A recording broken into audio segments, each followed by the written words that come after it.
My name is Chelsea. A few weeks ago, my father, who had been battling illness, passed away. I wish he could have seen his grandchildren, and that thought weighed heavily on me. I got married 5 years ago when I was 25. At my wedding, my father and I made a promise that I would tell him first when I got pregnant, but that promise remained unfulfilled. It's my one regret about my father, even though I did everything I could for him since his illness was diagnosed a year ago. I visited my parents' home frequently and accompanied my mother to the hospital. I increased the frequency of my phone calls and video chats, but I still can't shake the feeling that I could have done more. My mother, sitting next to me, reassured me. "You did your best, Chelsea." "Really?" I asked. "Yes, your father would have been satisfied," she said. At that moment, my sister Portia walked in with the lawyer. The lawyer, a man in his mid-40s, introduced himself as Samuel and handed me his business card. "I'm Samuel, the attorney. Thank you for coming. Please have a seat," he said. "Excuse me," my mother said as she guided him to a seat. Once he was settled, my sister blurted out, "I heard from this lawyer that Dad left quite an inheritance, and it's not all for you, Portia." "I know that," I said, my sister now glaring at me. I glared back. Our relationship had become strained since we learned of Dad's illness, mainly because of Portia's arrogance. Despite my attempts to reach out, she never visited our father. Of course, I may have been too harsh because I was worried about him, but her indifference was also a problem. "You're not a child, so stop being so stubborn," I said. "I'm not being stubborn," she retorted. "I live in a city. It's not easy to come out to the countryside. But you can get here in 2 hours by car," I said. "Those 2 hours are tough and costly," she shot back. "It's the money that's important to you, isn't it?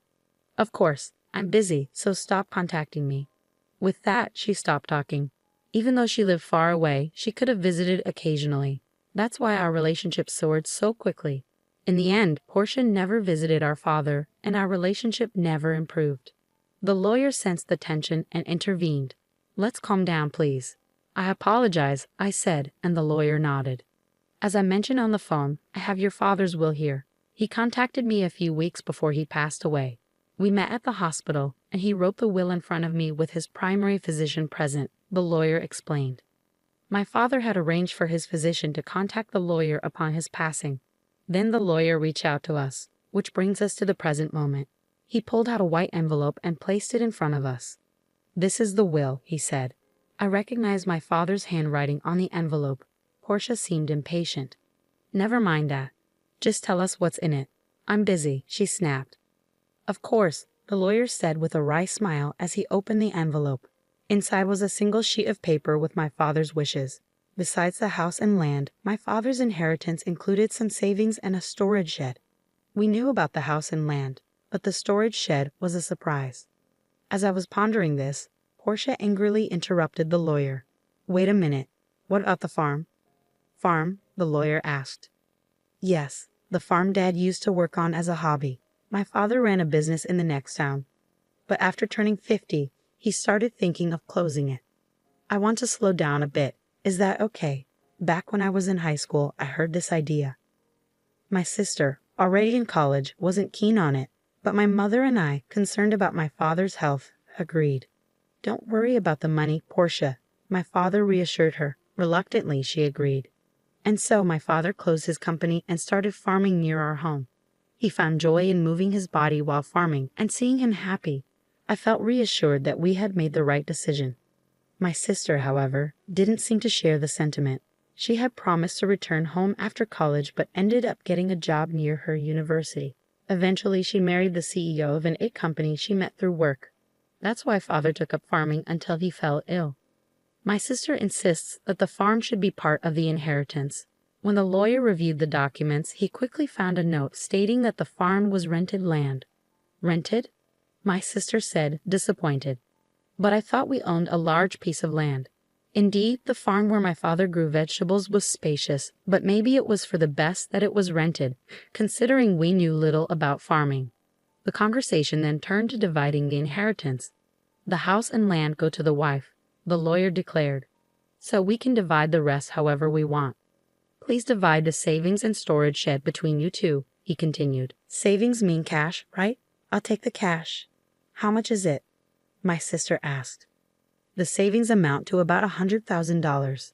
There's no need to pay inheritance tax for this amount, the lawyer replied. Then I'll take the $100,000 in cash, my sister declared triumphantly. But I couldn't agree with such a selfish arrangement. I strongly protested against my sister. Wait a minute, I object. Why? I'm the oldest daughter, I argued. That's irrelevant. You can have the storage shed, my sister retorted, flipping through the documents. What even is that anyway? She asked the lawyer. It's the storage shed next to the farm. You'll inherit the building, the land, and its contents, the lawyer explained. My sister's eyes lit up at the mention of land. Even though she's married to the CEO of an egg company, does she still want more money? I wondered. As I pondered, the lawyer continued, but it's about 65 square feet, roughly the size of a small bedroom. A small bedroom? Yes, here are the photos, the lawyer said, placing them on the table. The exterior looked like a rundown shack, and the interior contained only basic tools, nothing of significant value. I don't want it, my sister grimaced, glancing at the photos. The shed looked ordinary, almost unremarkable. These items are sentimental, but they won't bring in any money.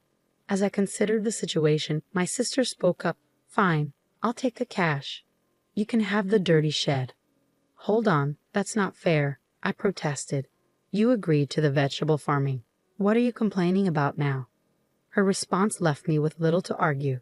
Still, I couldn't let her take all of Dad's inheritance without standing up for myself. So we're good then? My sister pressed, waiting for my answer. My mother interrupted. As long as Portia won't complain later, I have no objections. Portia quickly agreed. Of course I won't complain. So it was decided.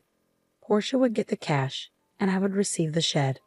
My sister grinned triumphantly, but I wasn't content. I'm not satisfied. I objected immediately. Just let it go. Why are you so greedy? Portia shot back. That's not it, I argued. You're being a hassle. You care more about money than about Dad's memory. Portia's words left me speechless. Of course, family is more important than money. While money matters, it should never be more valuable than family. But before I could respond, my sister abruptly ended the conversation. In the end, my mother received the house and land, while Portia got Dad's savings. All I was left with was the shed. My sister signed a document agreeing not to dispute the inheritance division and then laughed loudly. Frustrated, I vented to my mother. Mom, why didn't you help me? I did help you, she replied. How? You let Portia take the cash. I made sure you got the shed, she said with a smile. I pouted in response, but my mother added, you might find something surprisingly good if you look closely. The next day, I collected the key from the lawyer and headed to the shed near the field. It was a 10-minute walk from home along a quiet rural road. Finally, I reached the field my father had rented for the past year. Now that he had been hospitalized, the field stood empty. I unlocked the shed and pushed the door open. Wow, it's dusty, I muttered as a cloud of dust greeted me. The shed clearly hadn't been cleaned in a while. Still, there might be something of sentimental value left by Dad, I thought, glancing around. But the interior was just a dirty shed, filled with farming tools and not much else. While the tools might have sentimental value, they were nothing extraordinary. Maybe I should just take what's inside for now. I mumbled as I continued to survey the room. That's when I noticed something strange. Huh, I muttered. The inside of the shed seemed smaller than it looked from the outside. Perhaps it was the dim lighting, but the space felt a bit more confined than I had anticipated. Could it be my imagination? I stepped outside to take a closer look around the shed, but the feeling that something was off remained. After thinking it over, I walked around to the back of the shed, where it was bordered by a thicket of trees. To my astonishment, there was another door at the back. Wait, another entrance? I gasped. From inside the shed, there had only been a solid wall, indicating the only entrance was the door I used earlier. Yet, from the back, there was another door. I was puzzled. How could there be a door at the back that wasn't visible from inside? This suggested there was a separate space accessible only from the outside. Excitement surged through me as I realized this could be one of Dad's surprises. He loved surprises and often surprised me on my birthdays. The memories brought tears to my eyes. Determined to uncover Dad's hidden surprise, I hurried back into the shed and began searching for the key to the back door. If Dad had left something special, he would have likely hidden the key somewhere in the shed. I let my instincts guide me as I began the search. I rummaged through the shed and eventually found 2 keys hidden in the handle of a shovel. Curious, I went around to the back and tried one of the keys in the door. With a click, the door opened. What could be in here? I wondered. Inside the small space, only about 3 feet wide, stood a large safe. Is this from Dad's company? I thought as I recognized the safe. It was the same one I had seen in the corner of his office when I was a child. Feeling nostalgic, I hugged the safe. This discovery brought back memories of my father and made the inheritance worthwhile. However, knowing Dad, I was sure this wasn't the final surprise. There must be more surprises, I muttered as I inserted the second key into the safe. The door creaked open with a rusty sound. What I saw inside left me speechless. The safe contained an unexpected inheritance. I quickly locked the safe again and rushed to find my mother to share the news. After explaining the situation to her, I called my husband for help moving the safe from my parents' house. It then dawned on me that the contents of the safe were likely part of my inheritance and might require me to pay inheritance tax. I decided to seek professional advice to handle the situation properly. I consulted the lawyer, who recommended I speak with a certified public accountant. With a referral from a friend, I found an accountant and left the complicated matters in their hands. A year passed, and just when I thought things had finally settled down, my sister showed up near my home. "What brings you here all of a sudden?" I asked my sister, puzzled by her unexpected visit. "Well, I had some business at our parents' house, so I stopped by," she replied vaguely, her behavior striking me as odd. It seemed unlikely that she would casually visit, especially given the tension surrounding our father's inheritance. Our relationship wasn't one that involved casual drop-ins. I couldn't shake off my suspicion as I observed her. Despite her nervous demeanor, my sister asked, "Can I come in?" I hesitated for a moment before reluctantly agreeing. Once inside, after serving some coffee, she began to fidget before finally speaking up. "Do you happen to have won the lottery or something?" she blurted out. Confused, I shook my head. "No, I didn't, and it's not bonus season for my husband either." Perplexed by her line of questioning, I asked, "What on earth are you talking about?" This seemed to trigger her, and suddenly she grew defensive. "What are you making fun of me for?" she snapped. "No, I'm not making fun of you. I just don't understand what you're talking about," I replied, trying to keep the situation calm. "Money. You have it, don't you?" "Money," she exclaimed, her voice rising with excitement. It was then that she launched into a story she had heard a few days ago. She had run into our aunt in the city by chance, and their conversation had turned to our father's passing. "I know how hard it's been for you since you lost your father. Are you doing okay?" our aunt had asked. "Yes, well, I visited him many times when he was sick." "Thank you," my sister had replied. "But you must be relieved, right? Getting such a big thank you gift." Our aunt had continued. "Thank you gift. Yes, your sister sent me a $500 gift card as a thank you for visiting him," our aunt had revealed. My sister had latched onto this information, convinced that I had sent the gift card. "You came into some extra money, didn't you?" my sister accused, pressing me for an answer. "Ah, so that's what this is about," I sighed, understanding her line of questioning. My reaction seemed to annoy her, and she snapped, "Why are you acting like that? Are you mocking me?" "No, not at all.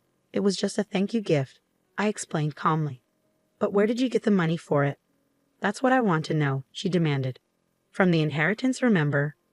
My sister frowned upon hearing this. "All you got was that dirty shed." "Yes, that's true, but there was a safe inside the shed. That's where the real inheritance was," I clarified. "Real inheritance?" she repeated, her interest piqued. I went on to explain the contents of the safe. Inside were valuable watches my father had collected as a hobby during his life. I admitted that I didn't know their exact worth, but I estimated the remaining savings at around $100,000. Given my father had been a successful business owner who retired early, this amount seemed modest. It led me to believe he had invested heavily in those watches. "If they're valuable, you'll have to pay inheritance tax," my mother had pointed out after seeing the contents of the safe. "What should I do, Mom?" I had asked. She paused to consider and advise, "It's best to declare everything properly. Things like this always come out in the end." "But how do I go about it?" I asked. "Let's consult the lawyer we spoke to recently," she suggested. So I scheduled another meeting with the lawyer. I was informed that when you inherit valuable items, the inheritance tax is determined by their current market value. Additionally, I was advised that a certified public accountant could manage the tax situation for me, so I entrusted them with the task. After consulting with the accountant, it was determined that the watches alone were valued at a minimum of $500,000. With such high-value watches, you'll need to pay inheritance tax, the accountant advised. To cover the inheritance tax, I decided to sell some of the watches. Since I lacked expertise in valuing them, it made sense to sell the more expensive pieces to someone who could appreciate their worth. The proceeds from the sale were used to pay the inheritance tax, and I sent thank you gifts to the relatives who had supported us. Those thank you gifts were the gift cards my sister was referring to. Meanwhile, I kept sentimental items like a pocket watch my father often wore. As I shared the story with my sister, I showed her the pocket watch. This one isn't expensive, but it holds the most memories for me, I explained. Despite this, my sister's reaction was less than enthusiastic. You don't have any watches left? She asked. No, I still have some in the safe, I reassured her. It's at Mom's place. The safe is too large for my house and was the one Dad used at his company. My sister murmured, looking away and deep in thought. Her expression made me uneasy, but she soon stood up and announced, I'm leaving now that I know where the money came from. She left without further incident. Given my sister's focus on money, I expected she might demand a share of the proceeds from the watch sales. So I was relieved she left without any fuss. In my relief, I overlooked the earlier unease I felt about her demeanor. However, my relief was short-lived. Late that night, my mother called me urgently. Chelsea, it's urgent. Please come over right away. What happened, Mom? I asked, alarmed by her frantic tone. It's just really bad, she replied, her voice shaky. My husband and I rushed to my mother's house. As we approached, we noticed something alarming. The area around my parents' house was lit up in red. What's going on? I exclaimed. As we got closer, the reason became clear. Several police cars were parked outside my parents' house. I pushed through the crowd and called out to my mother. What happened, Mom? My mother told me the story. Around 9 p.m., feeling exhausted, she had already gone to bed. Shortly after, she heard unusual noises, like someone searching for something, coming from the house. Her first thought was that it was a burglar. Feeling alone and vulnerable, she decided to escape through the window.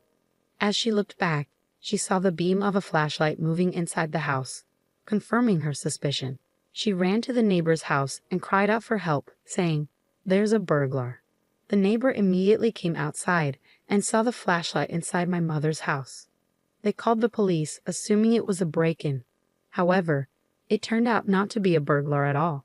It was my sister, who had sneaked into the house to search through the safe after hearing my story. Neither my mother nor the neighbor could have known that the intruder was my sister. When the police arrived, my sister was caught off guard and attempted to flee the scene.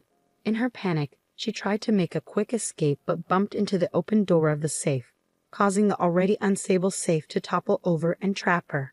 So, Portia got trapped under the safe? I asked, still trying to process the events. Yes, that's what happened, my mother confirmed. She was taken to the hospital by ambulance, but she keeps saying her leg hurts. I was truly dumbfounded. What on earth was my sister thinking? After the incident, my mother and I apologized to the police officers who responded to the call, feeling bad for summoning them so late. I also called my sister's husband to inform him about what had happened. Wait, so Portia broke into her own family home and got injured? I asked. Yes, that's correct, my mother confirmed. When I spoke to my sister's husband, he expressed his frustration.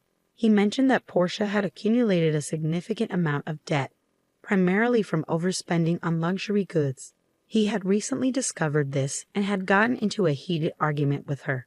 In the end, my sister left their house, saying she would borrow money from Mom and pay it back. It turns out my sister had already used the $100,000 she inherited to pay off her debts. Still short of funds. She decided to come to me in search of more money. Learning about the contents of the safe drove her actions, ultimately leading to this mess.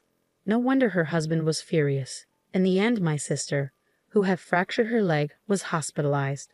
Her husband went to the hospital with divorce papers, which left my sister in shock.